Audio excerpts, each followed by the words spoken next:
If you have trouble falling asleep at night because your mind is racing and you can't turn your brain off, I have a few great tips for you.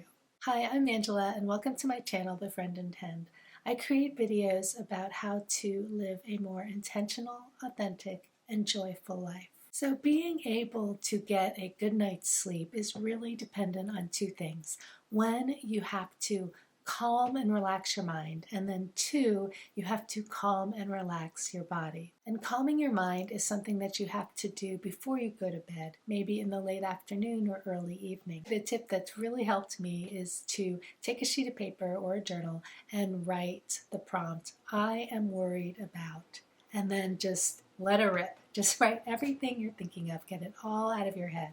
You're doing a brain dump so that your mind doesn't feel like it needs to hang on to these things and these ideas because you're letting them all spill out on paper. For some people, this is enough. Just that act of writing everything down clears the mind, and then there's room to relax and to fall asleep. For other people, you may need a little more attention to those things that you're worried about. So this is where I take all of those things I'm thinking about and I put them into 3 columns. In my control, kind of in my control, and not in my control at all. So for the things that are in my control, this is really easy because I just do them if it's going to take under a minute. Or I will schedule them, I'll put them in my calendar, and then I know, like, my mind can relax because I know that I've taken care of it. So the things that are kind of in your control, this is a little harder because I think sometimes we think that things that are only partially in our control are in our control, and they're really not. Like, take for example, your kid getting a good grade on a chemistry test, right? That's only partially in your control. It's mostly in your child's control. But you have some impact and influence, right? Like whether they have a place to study in the home, finding a tutor if necessary. Like, there's a lot of little things that you can do. So for the things that are kind of in your control, you just want to brainstorm a list of ideas, and then you can circle a few that make sense for you and your family and your budget and the time constraints and everything that you have, and then do those.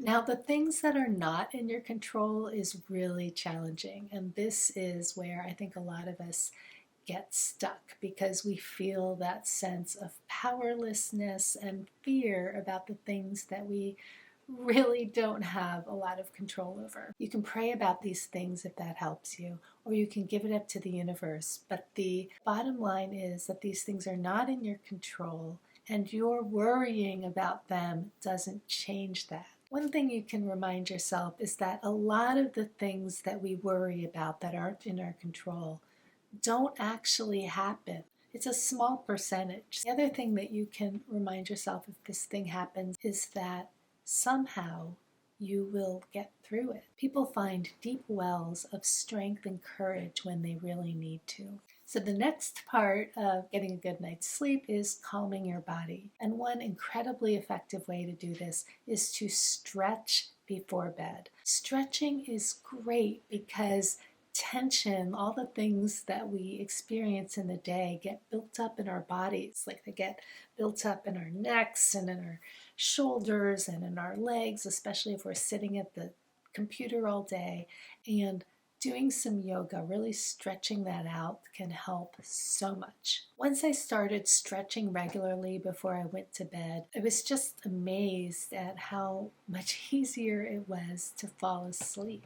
It really does feel good, and you will notice when you don't get that stretch before bed. Once you get in bed, you want to make sure that your 5 senses are all being calmed and soothed and relaxed. With the sense of touch, part of that was stretching, so you've stretched out your body, and then the other part of that is making sure that your sheets and your bed and your pillow are all comfortable to the touch and that they support your body. One thing that I have found to be really, really helpful is a weighted blanket. I'm surprised, but I'm able to sleep under my weighted blanket all year round. It doesn't make me hot in the summer. And I really love that feeling of being cocooned under the weighted blanket. I've actually purchased weighted blankets for my entire family, and everyone to a T loves them. My husband, who used to do a lot of body twitching and thrashing the blanket has really settled that down a lot. There's a couple of other things I do when I'm having a little bit of trouble settling my body. It's going to sound strange, but this works for me. I don't know. I offer it in the spirit that maybe it'll work for you. I will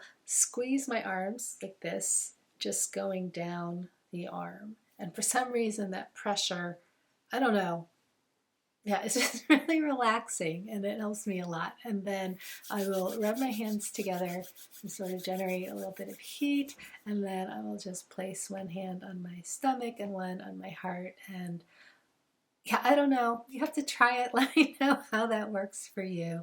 But for me, that is just like, tying a bow on a present. It just really helps get me in the mood for sleep. With the sense of sound, one thing that we've found to be so helpful is to have a white noise machine. At some point, my kids started staying up later than me, and because we have an open floor plan, I could hear a lot of those noises. So I got a white noise machine to sort of drown it out. I mean, it's not that loud, but it just helps even out the noises in the house so that I can actually fall asleep. I got a mechanical white noise machine, which means it's got a little fan that goes around and creates the noise, but there are a lot of digital options that you can get on Amazon or your phone. The White Noise app is a really good app and it has a lot of different sounds. For the final sense, the sense of smell, I don't really diffuse any oils or anything when I go to sleep. I have a balsam fir